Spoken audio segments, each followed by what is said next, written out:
Assalamualaikum warahmatullahi wabarakatuh. Innal hamdalillah nahmaduhu wa nasta'inuhu wa nastaghfiruh wa na'udzu billahi min shururi anfusina wa min sayyiati a'malina.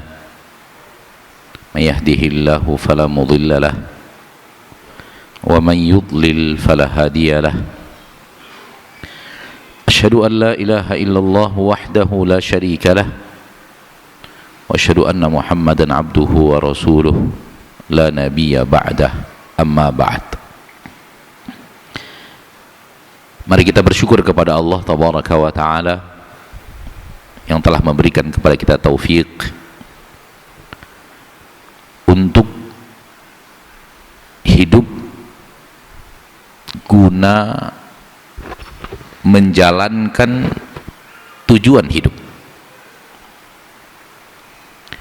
yaitu ubudiyatun lillah, hidup untuk menghambakan diri kita kepada Allah.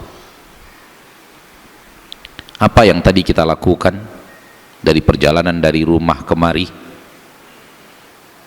sampai di sini sebelum waktu sholat, mendengarkan azan, menjawabnya, berdoa setelahnya, sholat sunat setelahnya, lalu sholat maghrib berjamaah, lalu kemudian sholat sunat lagi setelahnya, dan apa yang sedang kita lakukan sekarang sambil menunggu waktunya sholat isya, itu juga penghambaan diri kepada Allah. Nanti azan isya, sholat isya berjamaah, sholat sunat setelahnya, dilanjutkan lagi kajian. Semua ini ubudiyatun lillah, penghambaan diri kita kepada Allah Rabbul Izzati wal Jalalah, dan untuk itulah Allah ciptakan kita. Wa ma khalaqtul jinna wal insa illa liya'budun. Tidaklah kuciptakan jin dan manusia kecuali untuk itu, agar mereka berubudiyah, menghambakan diri mereka kepada Allah yang telah menciptakan mereka. Perintah fi'il amr pertama di dalam Al-Quran, ya ayyuhan nasu ubudu rabbakum, hai orang-orang yang beriman,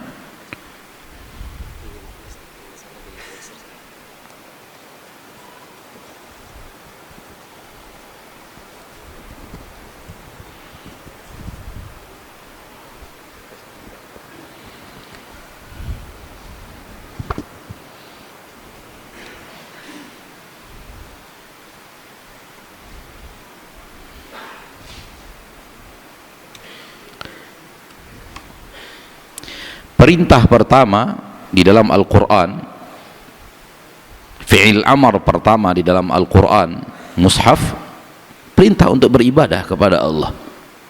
Ya ayyuhan nasu ubudu rabbakum alladhi khalaqakum walladhina min qablikum la'allakum tattaqun. Dan ibadah yang paling tinggi, ibadah yang paling puncak, ibadah yang paling penting adalah tauhid.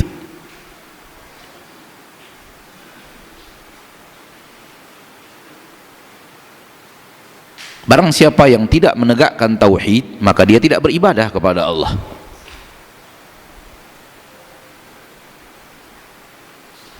Oleh karena itu, yang terjerumus ke dalam lawan tauhid tidak diterima amalnya di sisi Allah.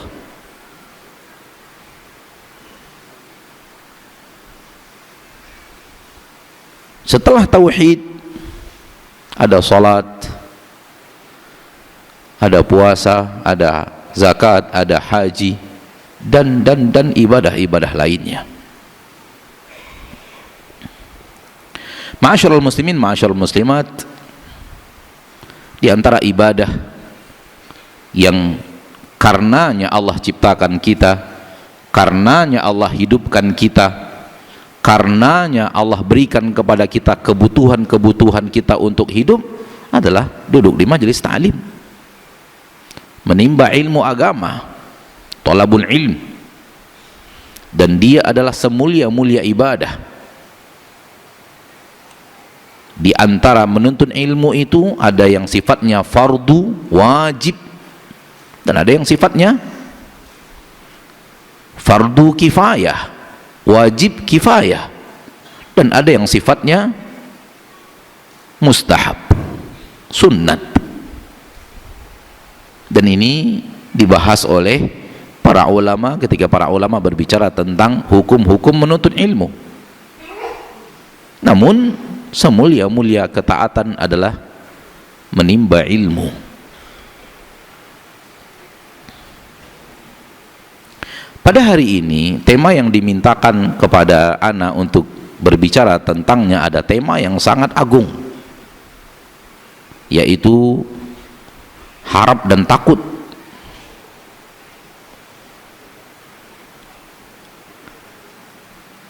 Mungkin pada kesempatan yang berbahagia ini ana tidak bicara banyak dalil, mungkin ya, wallahu a'lam.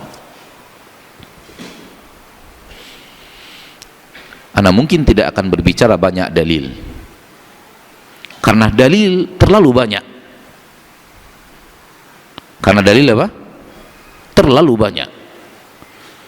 Kalau kita ingin habiskan waktu yang diberikan oleh panitia sekarang ini untuk membacakan dalil, sudah habis waktu, dalilnya belum selesai dibacakan. Saking banyaknya dalil tentang harap, saking banyaknya dalil tentang takut yang ada di dalam Al-Quranul Karim. Al-Quran penuh dengan dalil-dalil yang berhubungan dengan harap dan takut itu. Saudaraku, saudariku rahimani wa rahimakumullah, ketika Allah tabaraka wa ta'ala berfirman di dalam Al-Quran Ar-Rahmanir Rahim, yang antum baca dan antum dengarkan dari imam, Alhamdulillahi Rabbil Alamin Ar-Rahman Ar-Rahim, tidakkah di dalamnya harap? Tidakkah di dalamnya ada bahasan harap? Harap dari Allah yang Rahman dan Rahim. Ketika Allah tabaraka wa ta'ala berfirman ghairil maghdubi alaihim waladdallin, tidakkah di dalamnya ada bahasan takut? Takut untuk menjadi orang-orang al-maghdubi alaihim ad-dallin.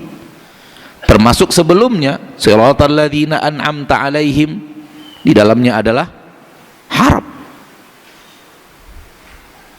Ini menunjukkan bahwa bahasan harap dan takut ini adalah inti syariat, sehingga ada di dalam Al-Fatihah, dimasukkan ke dalam surat yang dia adalah inti-inti Al-Quran.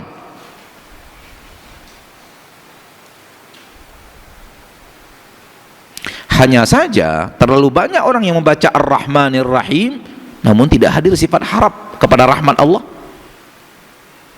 Terlalu banyak orang yang membaca Siratal ladzina an'amta alaihim, tak hadir dalamnya sifat harap. Dan ia membaca ghairil maghdubi alaihim waladdallin, tak hadir dalam hatinya sifat takut. Padahal kedua ayat tadi harusnya menimbulkan rasa harap, dan satu ayat yang terakhir harusnya menimbulkan rasa takut. Dan berapa kali kita membaca Al-Fatihah setiap hari? 17 kali, minimal 17 kali kita mendengar atau membaca, itu minimal. Lihat, 17 kali minimal, tambah 12 rakaat rawatib kali 2, 24 rakaat tambah 17 berapa? 41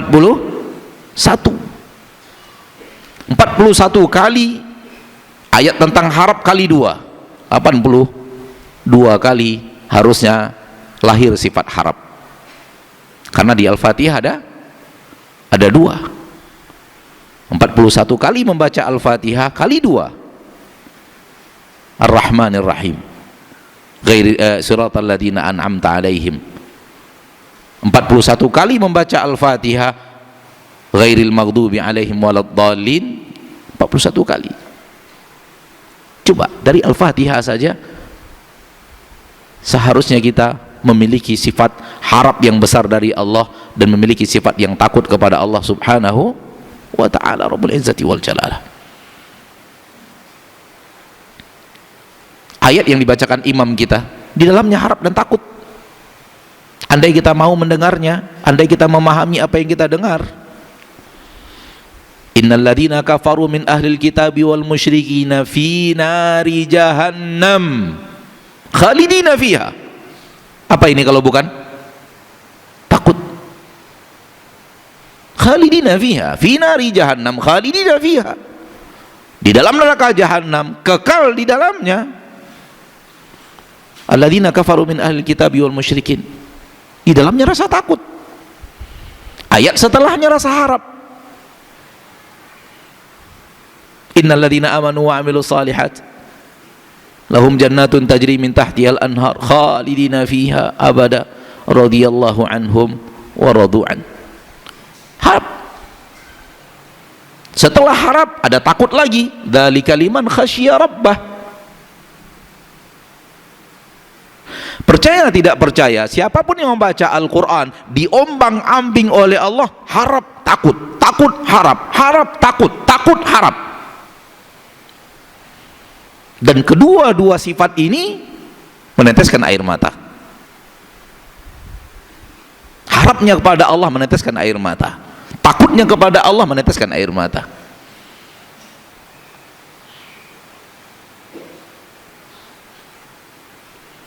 Banyak ayat di dalam Al-Quran, kita ambil 2 ayat saja.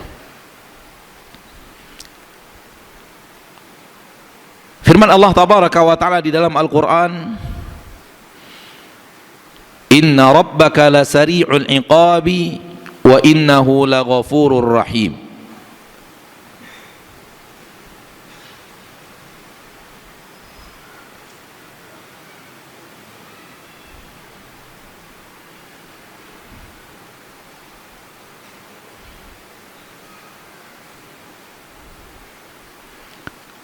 Di dalam surah Al-A'raf ayat 167,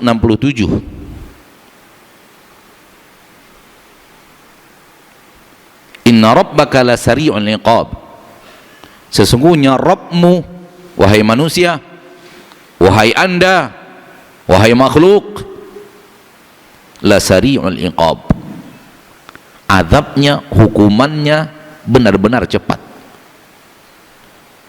Wa innahu laghafurur rahim, dan sesungguhnya dia benar-benar pengampun dan benar-benar penyayang.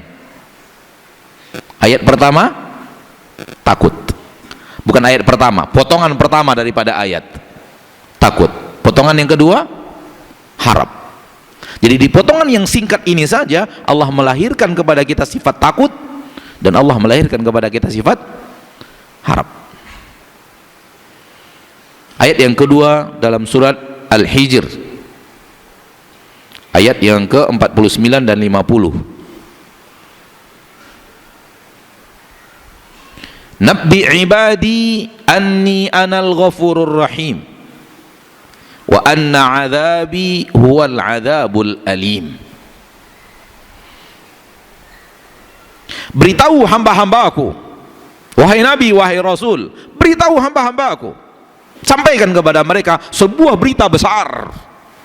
Karena naba adalah berita besar, bukan sekedar berita saja, namun berita yang besar. Itu dia naba. Kalau hanya berita saja disebut khabar, namun beritanya penting, besar dan sangat dibutuhkan, naik namanya menjadi naba. Oleh karena itu bicara hari kiamat, bicara naba. Oleh karena itu Nabi disebut Nabi, karena naba membawa berita-berita besar, maka dinamakan Nabi, karena beliau membawa berita-berita yang sangat besar. Nabi ibadi, beritahu hamba-hambaku sebuah berita besar yang harus mereka tahu. Anni anal ghafurur rahim, sesungguhnya aku maha pengampun dan maha pengasih. Apa yang lahir di sini? Harap. Harap akan ampunan ilahi, harap akan kasih sayang ilahi. Wa anna adzabi huwal adzabul alim, dan sesungguhnya beritahu juga mereka hamba-hambaku sebuah berita besar, yaitu azabku, azab yang teramat pedih, yang dahsyat pedihnya. Apa yang ada di dalam ayat ini? Takut. Kita cukupkan dua dalil ini, seperti yang tadi kita katakan bahwa kita tidak duduk untuk membaca-bacakan dalil karena terlalu banyaknya dalil itu. Maka kita pindah kepada beberapa kaidah-kaidah penting tentang harap dan takut, beberapa poin-poin penting terhadap tentang harap dan takut. Pertama, sifat harap dan sifat takut adalah dua sifat yang teramat penting dalam penghambaan diri kita kepada Allah Azza wa Jalla.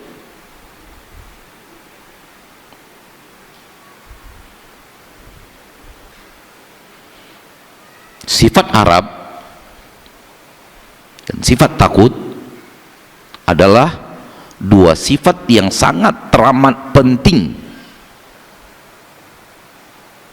dalam penghambaan diri kita kepada Allah Subhanahu wa ta'ala. Seperti yang tadi kita katakan, kita diciptakan Allah untuk menghambakan diri kita kepadanya, dan untuk bagusnya penghambaan diri ini sangat-sangat dibutuhkan dua sifat ini, sifat harap dan sifat takut. Tanpa sifat harap dan sifat takut, penghambaan diri kita kepada Allah rusak, pincang.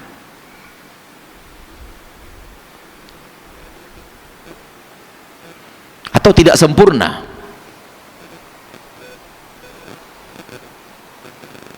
Oleh karena itu, sifat harap dan sifat takut merupakan dua sifat yang harus kita berusaha wujudkan dalam diri kita, berusaha untuk kita gapai dalam sifat kita, kalau kita memang benar-benar ingin menghambakan diri kita kepada Allah Azza wa Jalla.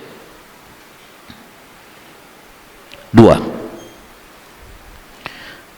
kedua-duanya adalah ibadah-ibadah agung.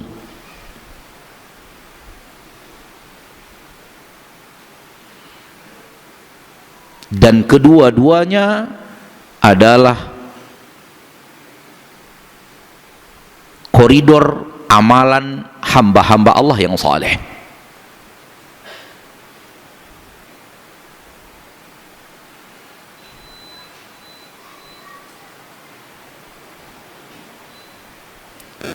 Dia adalah ibadah yang sangat agung, dan ketika Allah Tabaraka wa Ta'ala bercerita kepada kita tentang hamba-hambanya yang luar biasa, para nabi dan para rasul, orang-orang yang wali-wali Allah, yang Allah ceritakan sifat-sifatnya kepada kita, walau tidak diceritakan kepada kita siapa orangnya, namun Allah ceritakan sifatnya, maka kita temukan di dalam ayat-ayat itu mereka memiliki dua sifat ini, dan dua sifat ini dominan sekali di dalam diri mereka.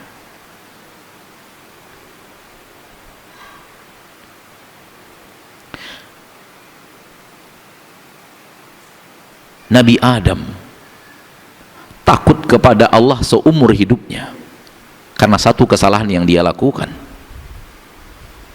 sallallahu alaihi wasallam.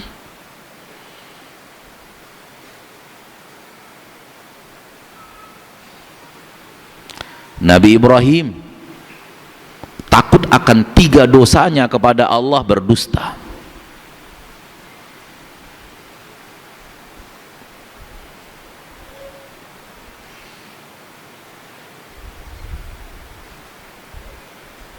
Dan kisah-kisah para nabi dan para rasul dalam penghambaan diri mereka kepada Allah, menghambakan diri kepada Allah, mengharap kasih sayang Allah itu luar biasa.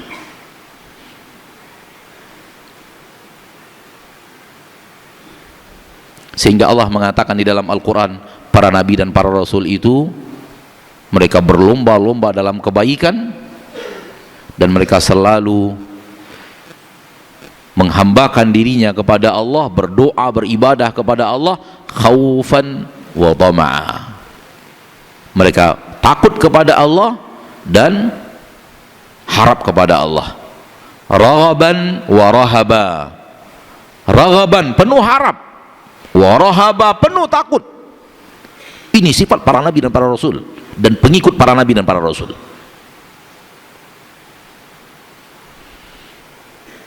Maka kita katakan dia adalah ibadah yang sangat apa? Sangat agung. Dan di dalam dua ibadah ini koridor amal-amal para nabi, para rasul, para nabi, para wali dan orang-orang saleh.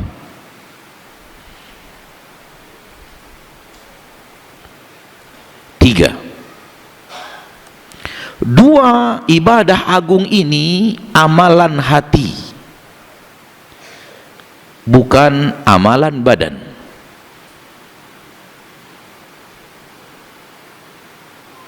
Dua ibadah agung ini, dua sifat hebat ini amalan hati,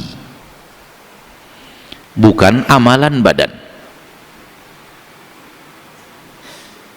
Masuk yang keempat, badan hanya ngikut apa yang ada di dalam hati.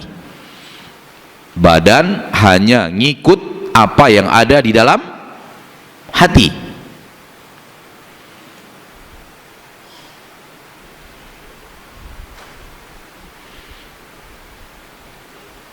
Jadi dia adalah amalan hati. Sifat harap di hati letaknya. Sifat takut di hati letaknya, bukan di badan. Badan hanya ngikut. Akan terjadi sesuatu di badan karena dia mengikuti harap yang ada di hati. Akan terjadi sesuatu pada badan karena dia mengikut takut yang ada di hati. Menandakan bahwa letak takut itu bukan pada badan, tapi letaknya di mana? Di hati. Tangan ini bagaimana takutnya? Nggak bisa. Tangan ini ngambil, memberi, memukul, menampar, bertasbih. Betul tidak? Ini amalan tangan. Nggak ada amalan tangan takut, nggak ada. Amalan tangan harap, nggak ada. Berarti berarti harap dan takut amalan apa? Di sini letaknya, di hati. Dan semua kita tahu bahwa hati adalah raja anggota tubuh. Oleh karena itu, badan akan mengikut apa yang ada di dalam hati secara perintah dan larangan. Yang memerintahkan mata untuk melihat, hati. Yang melarang mata untuk melihat, hati. Yang memerintahkan kaki untuk berjalan, hati. Yang melarang kaki untuk berjalan, hati. Yang memerintahkan tangan untuk mengambil, hati. Yang melarang tangan untuk mengambil, hati. Dan pekerjaan amalan badan bergantung harap dan takut yang ada di dalam hati. Bisa difahami atau terlalu sulit? Insyaallah tidak ya. Insyaallah tidak sulit. Jadi dia adalah amalan hati. Dalam amalan hati lebih penting daripada amal badan. Dan semuanya penting, namun pentingnya berderajat dan berjenjang. Amalan hati jauh lebih penting daripada amal badan. Kenapa? Amal hati dialah yang akan menggerakkan amal badan. Bapak percaya tidak percaya, yang mau ngelihat itu bukan mata, yang mau ngelihat itu hati loh Pak. Saya enggak. Mata itu hanya alat yang digunakan hati untuk melihat. Pernahkah kita sadar itu?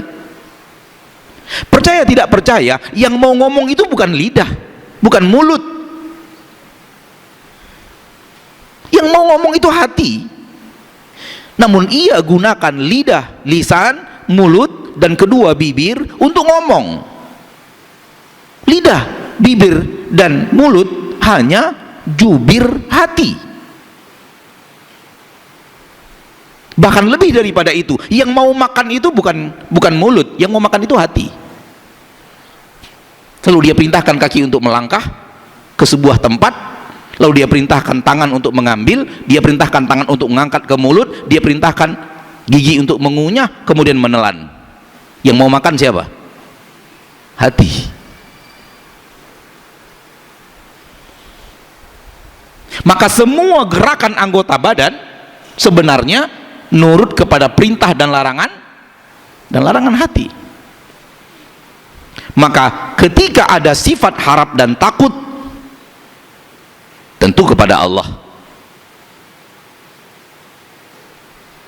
Harap kepada Allah dan rahmatnya dan ganjarannya dan surganya, takut kepada Allah dan murkanya dan azabnya dan nerakanya. Ketika ada sifat harap dan takut kepada Allah itu, maka dia akan mewarnai amalan apa? Amalan badan. Isi hati manusia kita tidak akan pernah tahu, nggak pernah tahu isi hati manusia, dan tidak boleh kita nebak-nebak, haram hukumnya, karena dia masalah gaib. Namun apa yang dia amalkan dengan anggota badannya, dengannya kita bisa memperkirakan isi hatinya. Kenapa? Karena apa yang dia lakukan dengan anggota badannya adalah gambaran hatinya.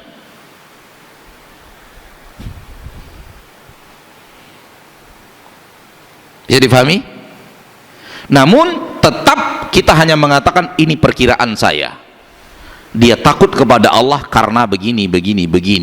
Dia harap kepada Allah karena dia begini. Saya hanya memperkirakan, dan itu ilmu saya, entah benar entah tidak, Allahu a'lam, wallahu hasibuh. Dia tidak takut kepada Allah karena begini. Dia adalah orang yang tidak berharap kepada Allah karena begini, dan begini itu semuanya amalan anggota badan. Kenapa? Karena anggota badan bergerak perintah dan larangan dari hati. Ketika hati memiliki harap dan takut, maka akan lahir harap dan takut itu dalam anggota badan secara amalan. Itu poin berikutnya. Poin keberapa? Berapa nih? Udah antum aja ngutung poinnya, bingung anak ngutung poinnya. Mau 4 atau 5? Terserah lah. Nggak ada masalah, mau 4 mau 5, yang tadi digabung jadi 1 dibagi 2, terserah antum. La musyahata fil istilah. Tadi kita katakan amalan hati akan berpengaruh kepada badan. Kalau hati ada takut di dalamnya kepada Allah, maka yang lahir badan meninggalkan maksiat.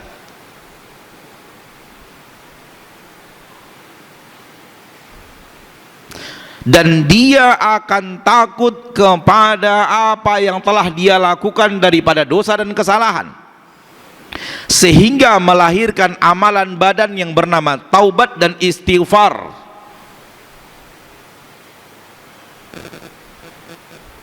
Ini bukti di dalam hati ada takut, menghindar dari maksiat. Tanda di dalam hati ada takut. Menghindar dari pelaku-pelaku maksiat, bukan hanya maksiatnya saja, hati-hati. Kita disuruh juga menghindar dari pelaku-pelaku maksiat. Tanda di dalam hati ada takut. Kita disuruh menghindar tempat-tempat maksiat walau kita tidak kenal siapa yang ada di dalamnya, karena di dalam hati ada takut. Hindari maksiat itu, hindari orang-orangnya, dan hindari apa lagi? Tempatnya. Saya mau baca Quran Ustaz, mantap. Di mana? Di diskotik. Oh, enggak jadi mantap. Kan baca Quran Ustaz, tempatnya salah. Tempatnya apa? Salah. Perintah Allah, hindari tempat maksiat. Hindari tempatnya, harus dihindari. wahai Rasulullah, saya dulu berniat untuk menyembelih hewan di Wadi Buana. Apakah saya tunaikan nazar saya? Kata Nabi SAW, apakah di lembah itu ada orang-orang musyrik menyembelih untuk selain Allah? Tempat maksiat enggak? Tempat maksiat. Tidak ya Rasulullah. Aufi binadrik, tunaikan nazarmu. Karena itu tempat maksiat. Kalau anda menyembelih kepada Allah di tempat itu, orang akan mengira engkau menyembelih untuk selain Allah, dan itu tempat yang tidak layak Allah diibadati di tempat itu. Karena di tempat itu Allah melakukan manusia melakukan kesyirikan kepada Allah, maka wajib menghindari tempat yang di dalamnya terjadi maksiat, dan seburuk-buruk maksiat adalah syirik. Oleh karena itu, kesalahan besar orang yang ceramah agama di titik-titik buat sendiri tempat maksiat.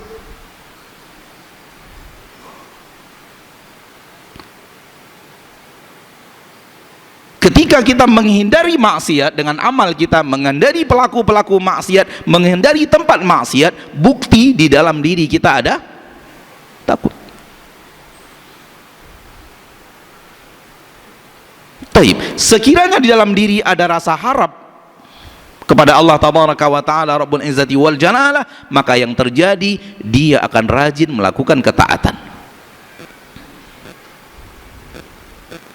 dan dia akan rajin bahkan sampai kepada jenjang berpacu-pacu saling mengalahkan.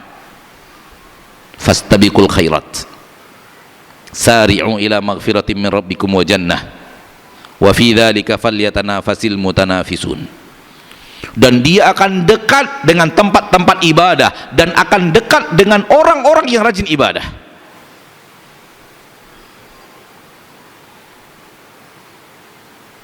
Itu tanda di dalam hati ada apa? Ada harap. Berarti dia akan dekat kepada ketaatan. Bukan sekedar dekat. Kalau semakin hebat rasa harap itu, akan terlihat perlombaan,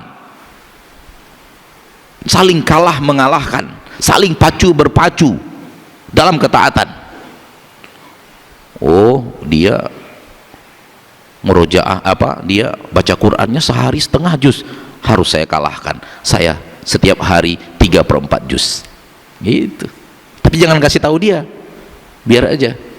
Begitu dia lihat antum 3/4 juz, oh nggak bisa dia ngalahkan saya. Oh no, enggak, saya harus satu juz. Ini yang namanya perlombaan. Namun biarkan Allah yang lihat, jangan diberitahu manusia. Kalau diberitahu manusia, berubah menjadi riya. Kata Umar, aku ingin mengalahkan Abu Bakar. Ketika Rasul mengajak sedekah, maka ia ambil setengah hartanya, dia kumpulkan setengah hartanya, ia ambil, dia serahkan kepada Nabi SAW radhiyallahu anhu wa ardahu. Dengannya ia merasa Abu Bakar akan kalah. Abu Bakar datang, ini seluruh hartaku yang ada ya Rasulullah. Abu Bakar nggak tahu Umar ingin mengalahkan dia, nggak tahu Umar. Abu Bakar nggak tahu. Tapi Umar ingin mengalahkan Abu Bakar, ada niat di hatinya untuk mengalahkan Abu Bakar. Hari ini aku akan kalahkan Abu Bakar. Ia ambil setengah hartanya. Setengah itu Pak, ngomongnya gampang, mempraktekkannya luar biasa susah. Antum tidak percaya, coba jumlah rekening antum ada berapa, ambil setengahnya, infakkan ke masjid ini. Gampang? Gampang nggak? Banget. Susahnya itu pakai banget. Bukan hanya susah banget loh. Tapi ketika kita antum mendengarkan setengah hartanya diinfakkan, antum santai aja wajahnya, nanti tadi anda lihat. Tapi begitu anda ingatkan rekening, setengah rekening antum, baru antum kaget. Dulu para sahabat nggak punya rekening, mereka simpannya di rumah. Harta itu disimpan di rumah, ada yang disembunyikan di dalam tanah oleh mereka sebahagian, yang menyembunyikan hartanya supaya tidak kecurian, maling dan semacamnya. Mereka tahu, tinggal ambil, tinggal bagi dua, setengahnya infakkan.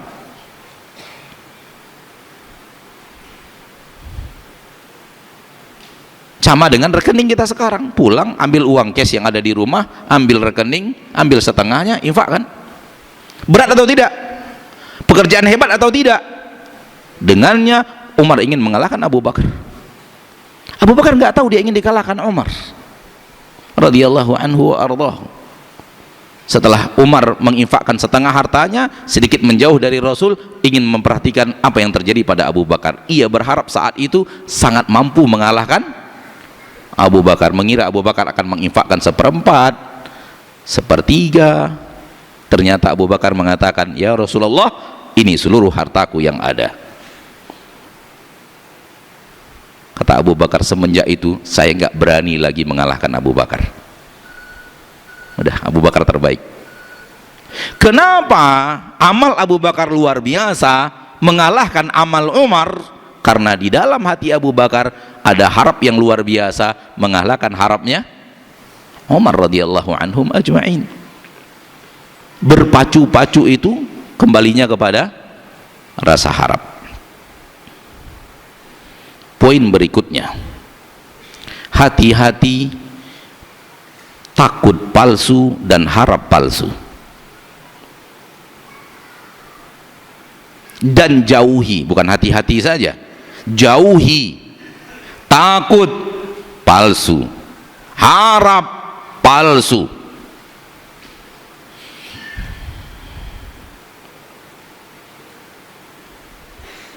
Kapan takut dikatakan palsu? Apabila takut bersahabat dengan maksiat. Dan kapan harap dikatakan palsu? Manakala harap tidak bersahabat dengan ketaatan. Nampak? Apa yang lahir kalau harap tadi? Tak ada amal itu di anggota badannya, namun dia mengatakan saya sangat berharap. Harap apa ini? Harap maklum. Palsu itu. Ia mengatakan saya takut, namun dalam amalnya dia tidak menghindar dari maksiat, atau hari-hariannya berbuat maksiat dan dia mengklaim dirinya takut. Harap apa ini? Takut apa ini? Takut palsu. Takut palsu. Setiap hari dia dusta, setiap hari dia mencurangi timbangan, setiap hari dia ke pasar tanpa hijab, setiap hari dia ghibah, setiap hari dia berkata-kata kotor di pasar. Lalu ditanya kepadanya, Mbak takut neraka? Oh iya, jelas. Jelas opo nih? Jelas tidak takut nih.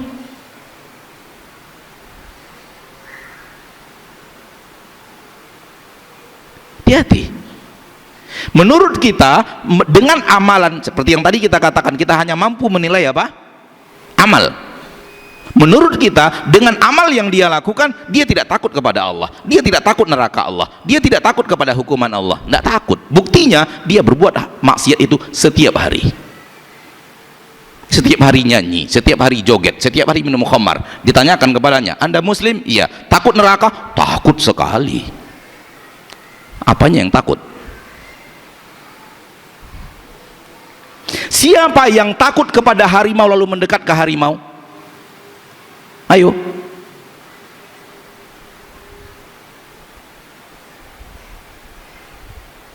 Apakah orang yang mendekat ke harimau kita katakan dia takut harimau? Atau dia berani harimau? Ayo, yang mana yang benar? Berani. Sama dengan neraka. Melakukan amal maksiat berarti mendekat ke neraka, lalu dia katakan takut. Takut palsu. Karena kalau dia takutnya asli, pasti menghindar dari neraka. Sebagaimana takut akan harimau, takut akan harimau, menghindar dari harimau, tutup pintu, kunci, bahkan siap-siap senjata kalau ada senjata di rumah. Itu namanya takut harimau. Tapi kalau dia mengatakan takut harimau lalu meluk-meluk harimau, itu tandanya tidak takut. Maka ketika saban hari bergelimang dengan maksiat, dia mengatakan saya takut Allah, saya takut kepada azab Allah, saya takut neraka Allah. Betul, itu takut, namun disebut takut palsu. Anda hidup dalam kepalsuan rasa takut, dan yang ngipas-ngipas rasa takut Anda itu hanya iblis. Saatnya kita azan, kemudian kita sholat dan lanjutkan materi insya Allah setelah kita mendengarkan setelah kita sholat berjamaah dan sholat sunat setelahnya 2 rakaat. Sallallahu wasallam wa baraka wa an'am ala abdihi wa rasulihi Muhammad. Alhamdulillahi rabbil alamin, wassalatu wassalamu ala ashrafil anbiya'i wal mursalin wa ala alihi wa sahbihi ajma'in. Ashhadu an la ilaha illallah wahdahu la syarika lah wa ashhadu anna muhammadan abduhu wa rasuluhu wa ba'd.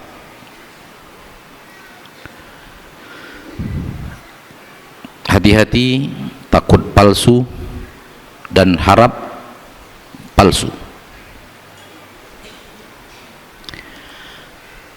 Kapan dikatakan takut yang dinyatakan manusia itu adalah palsu?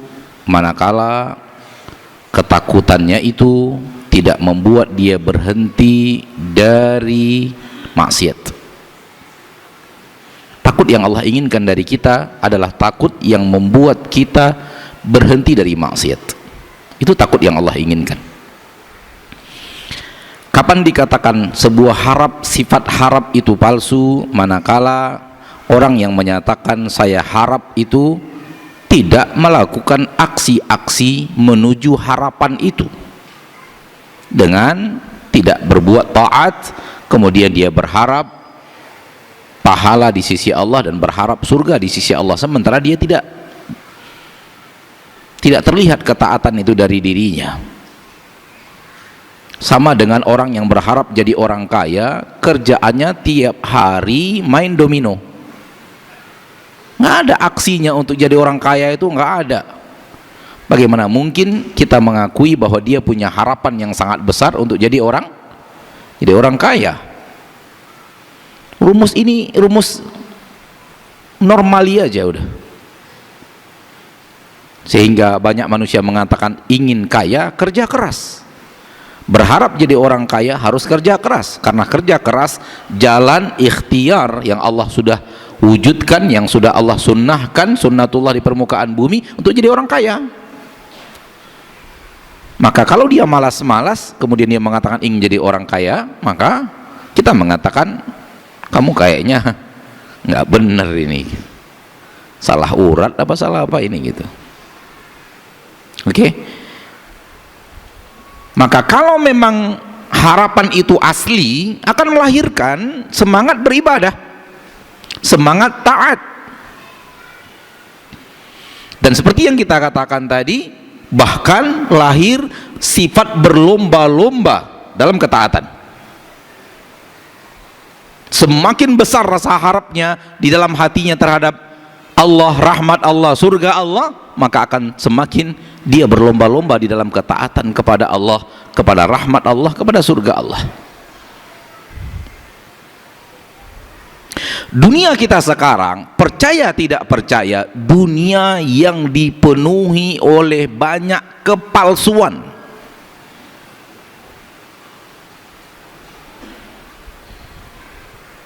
Percaya tidak percaya, dunia kita ini dunia yang sudah terlalu banyak apa? Kepalsuan. Di antara kepalsuan itu apa? Film yang antum tonton palsu apa tidak?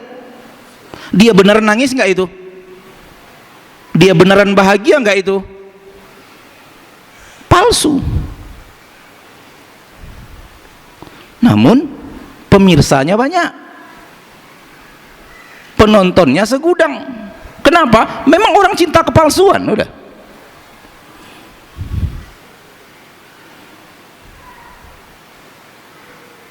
Sampai-sampai kepalsuan itu masuk kepada makanan. Pisang rasa keju, mana ada pisang rasa keju? Itu rasa palsu.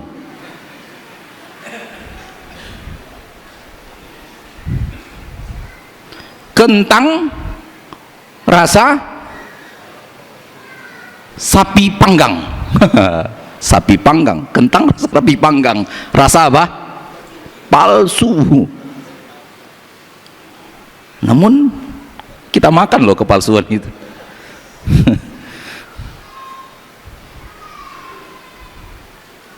Kalau keripik, ubi, balado itu asli itu. Nah itu asli itu Pak. Memang ubi dikei lado gitu, diberi lado. Jadi keripik balado itu asli itu. Yang jual di Padang nah itu asli itu. Nggak ada kepalsuan di dalamnya. Coba lihat Pak, di makanan pun kita sudah ada kepalsuan. Air mineral rasa anggur dan jeruk, anggurnya nggak ada, jeruknya nggak ada, yang ada cuma rasa palsu di dalam minuman itu. Saking sudah menyebarnya kepalsuan, kepalsuan masuk ke dalam makanan. Coba. Namun kalau urusan dunia nggak masalah, terserah, antum a'lamu bi umuri dunyakum. Namun ada pengaruh manusia suka palsu lari kepada makanan, sama dengan manusia suka muka dua lari ke rumah. Betapa banyak sekarang orang buat rumah muka dua. Di sini ada wajahnya rumah, di sini ada wajahnya. Oh, rumah muka dua ini rumah. Paham nggak sih?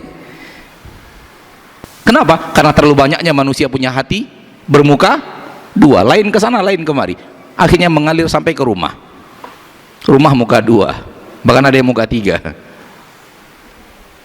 Urusan dunia oke lah, mau muka dua, mau muka tiga, mau muka 1000, dunia, urusan dunia. Namun masalah agama gimana? Kepalsuan dalam beragama, kepalsuan dalam cinta, kepalsuan dalam harap, kepalsuan dalam takut kepada Allah.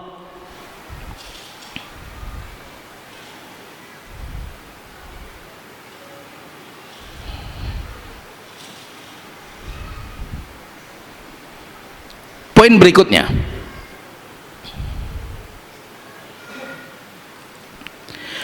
rasa takut kepada Allah, sifat takut kepada Allah itu adalah takut kepada Allah itu sendiri, takut kepada murkanya, dan takut kepada azabnya.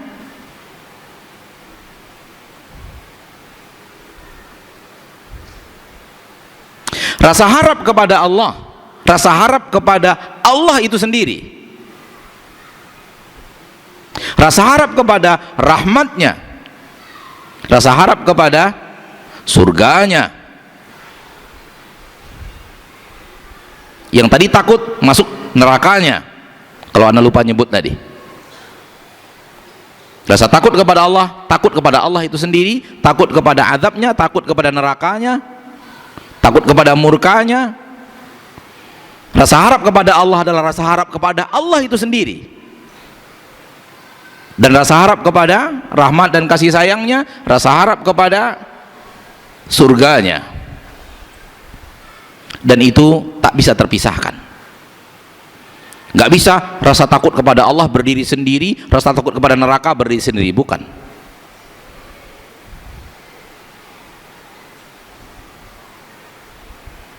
Kita boleh berharap kepada Allah, kata sebagian orang, kita boleh berharap kepada Allah, namun tak boleh berharap surga Allah. Kenapa? Berarti bukan berharap kepada Allah. Kalau sudah berharap kepada surga, berarti tidak berharap kepada Allah. Ini batil, batil sebatil-batilnya. Namun mereka mengira itulah sifat yang terbaik. Padahal Rasul tidak seperti itu. Rasul minta surga kepada Allah, Rasul meminta surga kepada Allah, Rasul mengajarkan kita minta surga kepada Allah. Kata mereka, enggak, hanya kepada Allah saja. Rasa takut kepada Allah saja, enggak boleh takut kepada neraka. Bahkan lebih dahsyat daripada itu, mereka mengatakan takut kepada neraka adalah syirik, harap kepada surga adalah syirik. Na'udzubillah, thumma na'udzubillah, thumma na'udzubillahi minad dhalalah. Tidakkah rasa takut kepada neraka yang telah kita baca dari biografi para nabi dan para rasul dan orang-orang saleh, para sahabat dan para wali-wali Allah dari orang-orang saleh, Dan kan bukankah rasa harap kepada surga Allah yang telah kita baca dari biografi para nabi dan para rasul, biografi para sahabat dan biografi orang-orang soleh setelahnya dari zaman dahulu sampai zaman kita sekarang. Namun bagi mereka rasa harap kepada surga adalah syirik, rasa harap kepada neraka adalah syirik. Na'udzubillah min dzalik. Kita tidak ingin berpanjang-panjang untuk membantahnya karena kita dalam bab yang sedang kita bahas.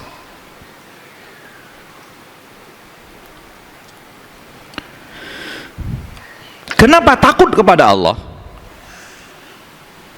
Takut kepada Allah itu sendiri karena Allah dan keperkasaannya, kebesarannya, keagungannya, kemahabisaannya. Nabi Muhammad SAW bertemu wujud asli malaikat Jibril, ketakutan. Nabi Muhammad SAW bertemu Jibril alaihissalam dalam wujudnya yang asli, yang besar, menutupi langit. Badan tubuh malaikat Jibril bersayap. Nabi Muhammad ketakutan, betul atau tidak? Takut dari postur tubuh malaikat Jibril yang dilihat yang sangat besar, dan Allah lebih besar daripada itu. Karena Allah tabaraka wa ta'ala memiliki sifat murka, Allah tabaraka wa ta'ala memiliki sifat mengazab orang-orang yang tidak taat, Allah memiliki sifat hukumnya sangat dahsyat, iqabnya sangat dahsyat. Ini membuat kita takut kepada Allah, sifat Allah itu sendiri. Dan Allah ketika ingin memberikan azabnya, tak seorang pun yang bisa menghalangi. Ketika Allah mau masukkan dia ke neraka, tak seorang pun yang bisa menghalangi, termasuk Rasul kita tercinta Muhammad sallallahu alaihi wasallam. Bisa? Nggak bisa.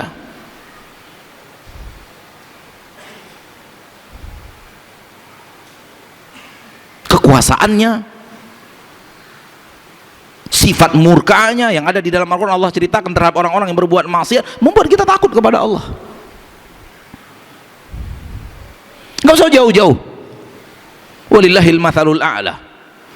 Kalau kita kenal seseorang punya sifat pemarah, temperamen luar biasa, kemudian suka mukul, kemudian ahli karate, kemudian preman pasar, suka membunuh, takut nggak kepada dia? Walau nggak ada masalah antara kita dengan dia, takut nggak? Artinya takut kepada orangnya karena bisa saja keburukan itu kita dapatkan. Allah memiliki azab, Allah memiliki murka sesuai dengan keagungan dan kebesaran Allah. Allah mengazab, Allah melaknat, Allah dengan laknat untuk orang yang pantas dilaknat, azab yang pantas diazab. Ini yang harus kita ketahui. Tapi Allah memiliki sifat itu, betul atau tidak? Dan ada kemungkinan ketika Allah murka, Allah marah, Allah melaknat karena perbuatan kita. Hal yang sama, Allah itu pengasih, penyayang, Allah itu dermawan, Allah itu suka memberi, Allah itu suka mengampuni, Allah itu suka menyayangi, Allah itu suka memberi tanpa hisab. Sifat-sifat Allah ini mendatangkan apa? Harap kepada Allah itu sendiri. Lihat manusia sangat suka dekat dengan seorang lelaki kaya raya, dermawan, dan ketika ngasih nggak ngitung-ngitung, ketika ngasih nggak ngomong-ngomong, terkenal dengan kedermawanannya, dan dia memiliki harta. Orang ingin dekat tak? Kenapa? Orangnya, karakter orangnya, penyayang, pengasih, akhlaknya yang lembut, budi pekertinya yang luar biasa. Walau kita tidak berharap apa yang dia miliki, namun kecintaan kepadanya, harap suka dekat dengannya, itu karakter manusia. Dan tidak ada memiliki sifat-sifat mulia lebih daripada Allah, tidak ada memiliki sifat-sifat hebat lebih daripada Allah. Bagaimana mungkin kita tidak mendekat kepada Allah, berharap dari Allah Rabbul Izzati wal Jalalah. Habis waktu kita. Ana tanya tadi ke panitia, sampai jam berapa kita? 8.15. Sudah 8.14. Habis waktu kita. Masih ada beberapa poin lagi. Gimana panitia? Berhenti sampai di sini? Lanjut tanya jawab atau bagaimana? Ana nyerah kepada DKM. Ana nyerah kepada takmir. Kalau perintahnya lanjut, kita lanjut. Perintahnya berhenti, kita berhenti. Perintahnya tak jawab, kita tanya jawab. Karena kita di sini ana numpang. Tanya jawab berapa menit? 10 sampai 15 menit. Silahkan dengan pertanyaan antum. Tanya jawab sekarang. Sudah saatnya tanya jawab, kata beliau. 10 sampai 15 menit. Insyaallah kaidah-kaidah tadi mudah-mudahan bermanfaat. Walaupun masih ada beberapa kaidah-kaidah lagi, namun Allah takdirkan sampai di sini dulu materi kita pada kesempatan yang berbahagia ini. Semoga bermanfaat untuk kita introspeksi diri. Apakah benar kita punya rasa takut? Apakah benar kita punya rasa harap? Wallahu a'lam bissawab. Dan harapannya tentu kita tidak terjebak kepada sifat harap dan sifat takut yang palsu. Nah, silakan. Gimana?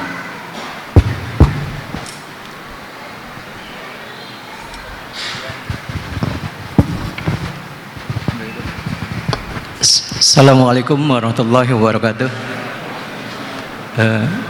Apakah dalam sifat takut dan harap ini selalu bersamaan, bergandengan, atau bisa mana yang harus didahulukan dari keduanya itu, Ustaz?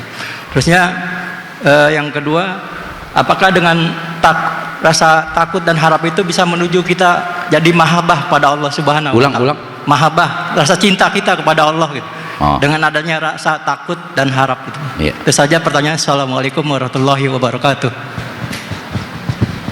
Pertanyaannya sebenarnya kaidah berikutnya, bahwa harap dan takut harus digabung, tidak boleh berdiri sendiri. Maka harap dan takut dua sifat yang sekaligus harus ada di dalam diri seorang muslim. Sebenarnya sudah ada tadi di awal-awal kita mengatakan bahwa kalau kita ingin beribadah kepada Allah sebenar-benar beribadah, maka harus memiliki dua sifat ini. Ketika ana tadi mengatakan harus memiliki dua sifat ini, itu artinya harus digabung. Harus digabung sifat harap dan sifat takut. Dan kita sudah bacakan juga hadis-hadis tadi, para nabi dan para rasul yad'una rabbahum khaufan yad'una rabbahum raghaban wa yad'una rabbahum raghaban wa rahaba. Kanu yusari'una fil khairat, innahum kanu yusari'una fil khairat wa yad'unana raghaban wa rahaba. Mereka berdoa kepada kami, doaul masalah dan doaul ibadah, raghaban wa rahaba, penuh dengan rasa harap, penuh dengan rasa takut. Di dalam surat As-Sajdah, tatajafa junubuhum 'anil mawdaji'i yad'una rabbahum khaufan wa tama'a. Mereka, tulang rusuk mereka ini jauh dari tempat tidur, rajin bangun malam mendekat kepada Allah tabaraka wa ta'ala Rabbul Izzati wal Jalalah. Yad'una rabbahum, mereka beribadah kepada Rabbnya, berdoa kepada Rabbnya, khaufan wa tama'an, takut dan tamak. Dua-duanya digabung, jangan berdiri sendiri. Kalau berdiri sendiri dia pincang, kalau berdiri sendiri jauh, lari dari penghambaan diri kepada Allah. Kalau beribadah kepada Allah hanya dengan rasa takut saja dan tidak ada rasa harap, hidup akan penuh dengan frustasi. Kalau beribadah kepada Allah hanya dengan rasa harap saja, tidak ada rasa takutnya, hidup penuh dengan kesombongan. Dan masalah ini bisa panjang lagi kalau kita ingin uraikan. Dua-duanya harus berjalan, dua-duanya tidak boleh tidak. Kata para ulama, bagaikan dua sayap burung, bagaikan dua sayap burung, satunya harap, satunya takut. Kalau hanya harap saja burung nggak bisa terbang, kalau hanya takut saja burung tidak bisa terbang dengan satu sayap. Maka seorang mukmin tidak akan mampu menjadi orang mukmin yang diinginkan Allah kecuali ya dia memiliki takut dan harap. Namun di sebahagian tempat, di sebahagian keadaan, harapnya harus lebih besar dari takut. Dan di sebahagian tempat takutnya harus lebih besar daripada harap. Ini lebih halus lagi bahasannya. Dua-duanya dimiliki. Namun di suatu saat ada saatnya di mana harap yang dibesarkan. Lebih dominan harapnya dibanding takutnya. Namun di satu sisi harusnya lebih dominan takutnya dibanding harapnya. Saat-saat ingin berbuat maksiat, kuatkan sisi takut dibanding sisi harap. Saat-saat ada godaan untuk berbuat maksiat, saat-saat ada kesempatan untuk berbuat maksiat, saat-saat ada tawaran gratis berbuat maksiat, saat-saat sedang sepi nggak ada orang dan alat untuk berbuat maksiat itu ada di hadapan mata, kuatkan rasa apa? Rasa takut. Dominankan rasa takut dibanding rasa harap. Oleh karena itu Allah mengatakan di dalam Al-Qur'anul Karim, innal ladzina yakhshawna rabbahum bil ghaib, mereka yang takut kepada Rabbnya di saat sedang sendiri tak ada orang lain. Coba lihat kenapa Allah sebut takut, karena itu sifat dominan di saat sendiri. Bukan dia tidak punya rasa harap, punya, namun di saat itu yang diharapkan adalah, yang harusnya kuat adalah takutnya. Di saat dia sedang sakit keras, kuatkan rasa harap dibanding rasa takut. Dominankan sifat harap dibanding takut. Saya sakit, namun saya berharap dari Allah dosa saya digugurkan Allah. Jadi obat dia, jadi semangat dia. Rasa sakit yang luar biasa, namun penuh dengan harap, mudah-mudahan ini adalah muqaddimah kematian sehingga saya bertaubat kepada Allah. Saya siapkan rasa taubat, sifat taubat saya kepada Allah. Saya siapkan hati yang ingin bertemu dengan Allah tabaraka wa taala. Saya harapkan surga Allah. Dengan kepedihan luar biasa yang saya rasakan menjadi obat kepedihan itu, semangat tetap terjaga. Jadi ada saat-saat di mana rasa harapnya harus lebih dominan dibanding rasa takut. Ada saat-saat di mana rasa takut harus lebih didominankan dibanding rasa harap. Namun tak boleh harap tanpa takut, takut tanpa harap, itu nggak boleh.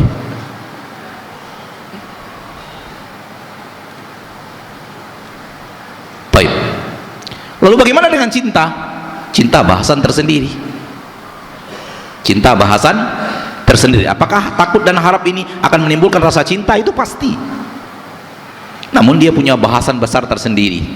Karena cinta itu bahasannya di atas takut dan harap.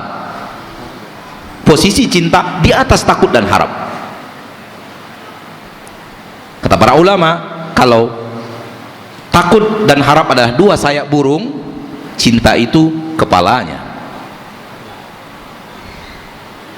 Apa guna dua sayap kalau tak ada kepala? Tewas. Dan apa guna kepala kalau sebenarnya tidak lahir dua sayap?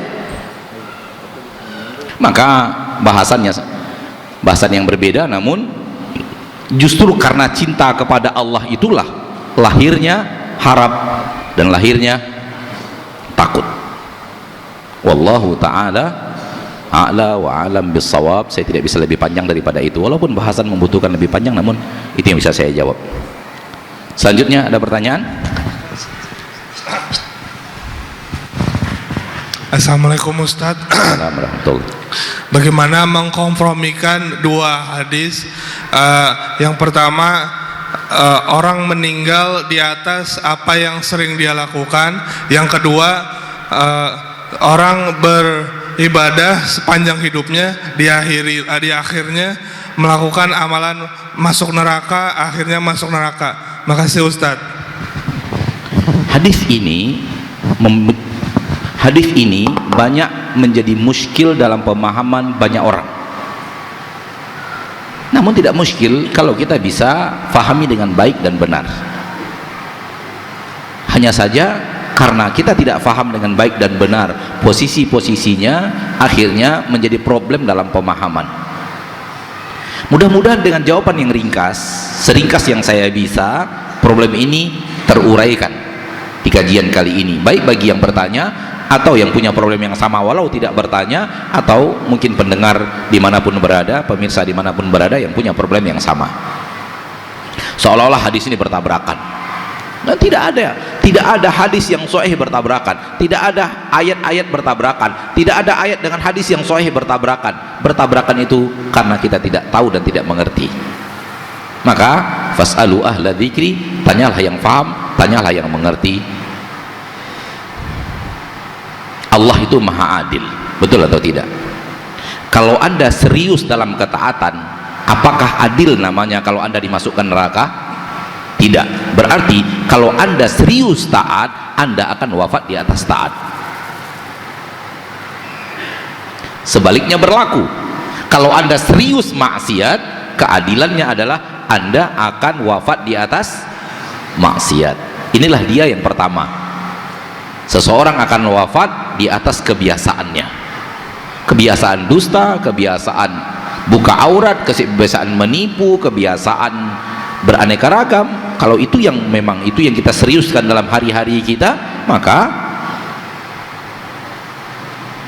keadilan Allah kita wafat di atas maksiat itu. Kebiasaan nyanyi, kebiasaan dangdut, maka kita keadilan Allah.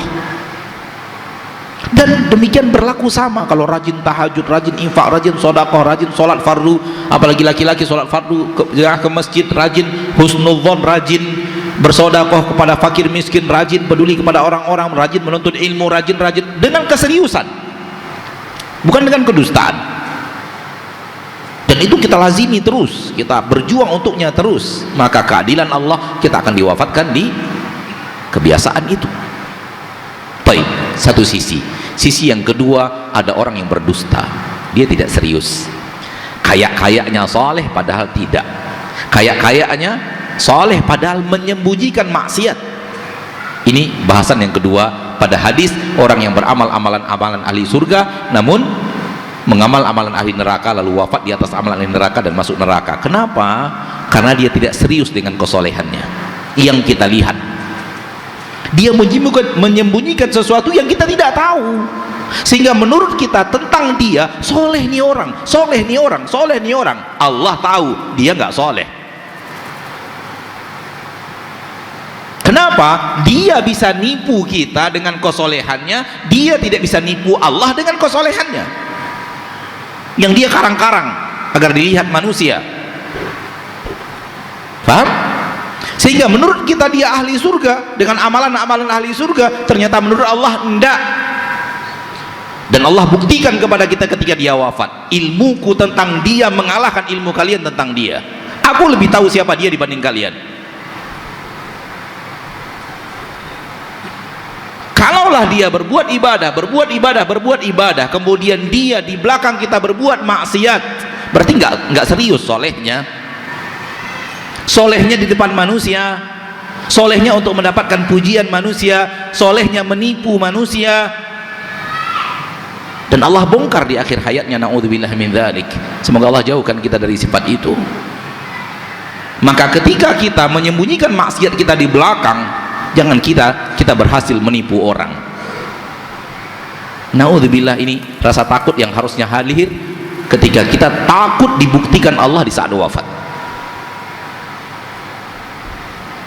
Seorang yang berjuang bersama Rasul, bersama para sahabat di medan jihad, berada di barisan terdepan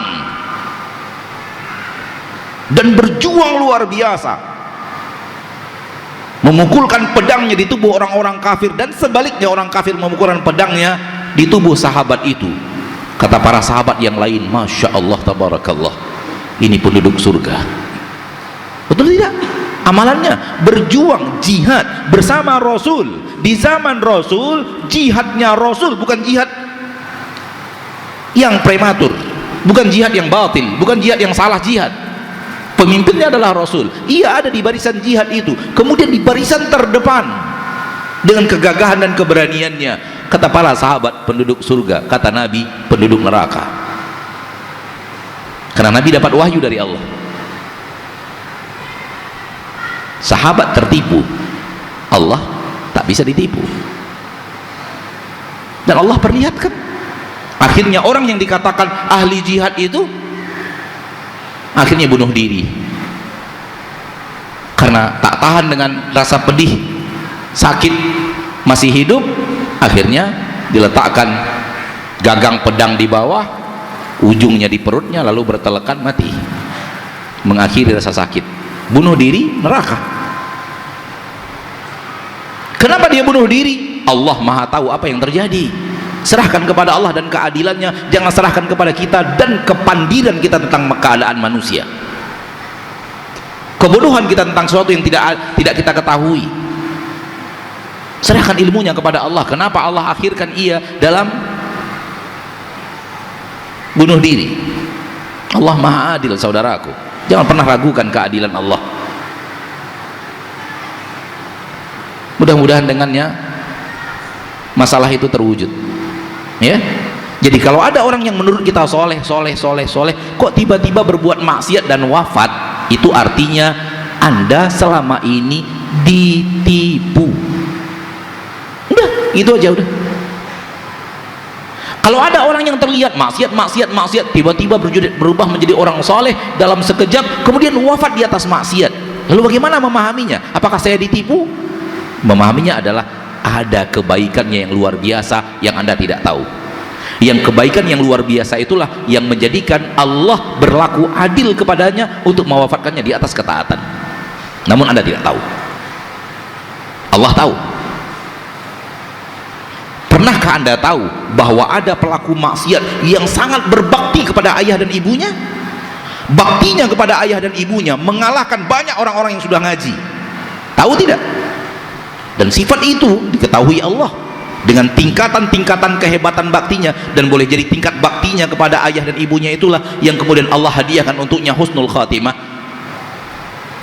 Tahukah Anda preman-preman hebat di sebuah kota tak pernah meninggalkan sholat fardu, dan tak pernah meninggalkan sholat tarawih, dan tidak pernah meninggalkan puasa Ramadan? Tahu tidak?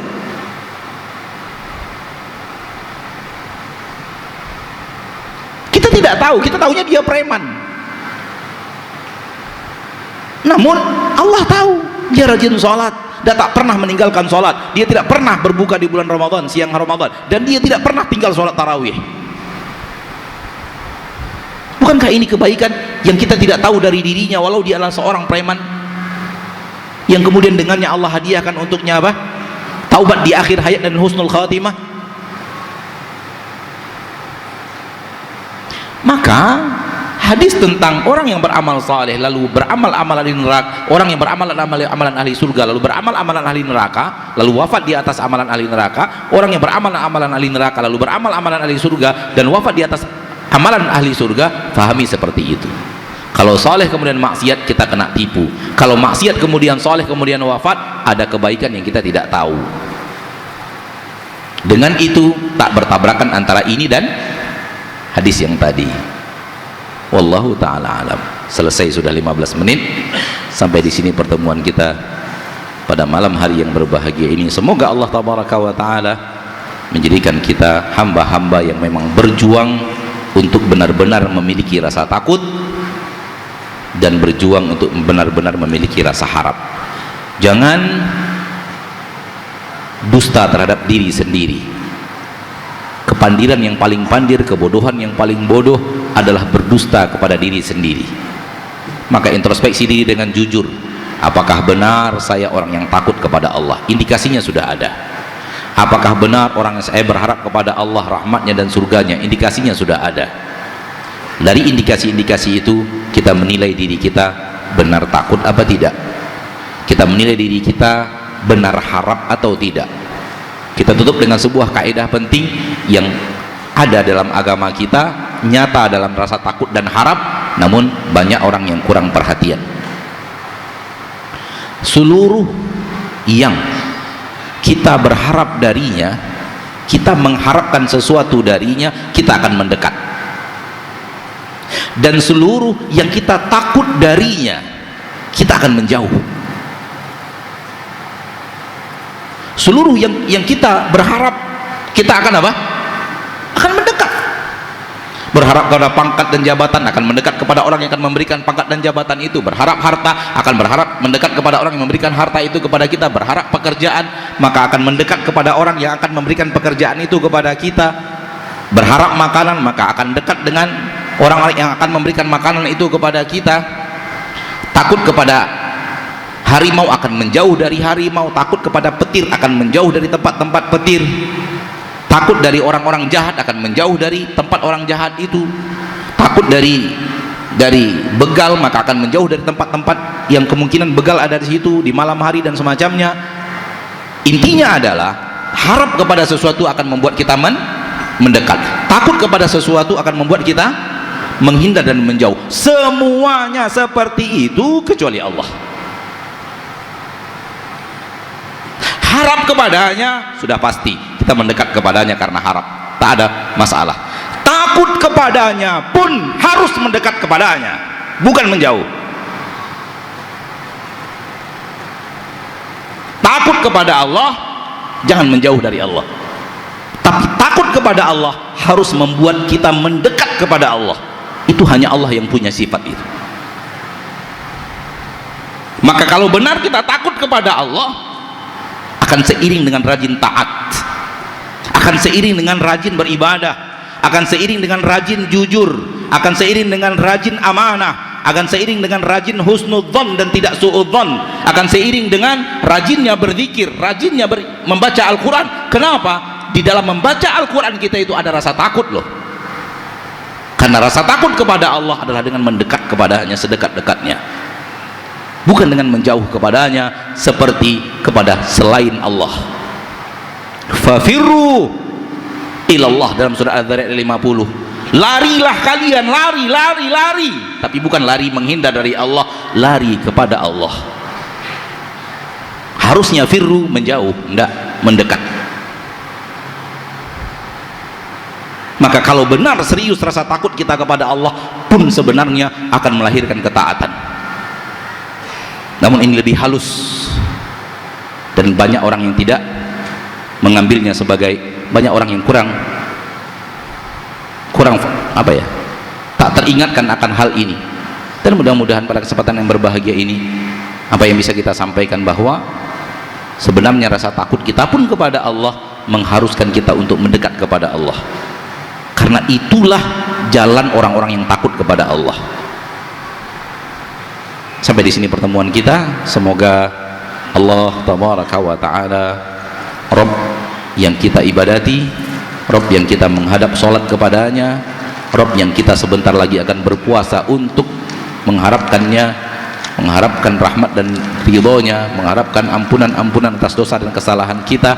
Semoga Allah tabaraka wa ta'ala, Rabb tersebut benar-benar memberikan kepada kita sifat harap yang tidak palsu dan sifat takut yang tidak palsu. Amin ya rabbal alamin. Subhanakallahumma wa bihamdika asyhadu an la ilaha illa anta astaghfiruka wa atubu ilaik. Walhamdulillahi rabbil alamin. Wassalamualaikum warahmatullahi wabarakatuh.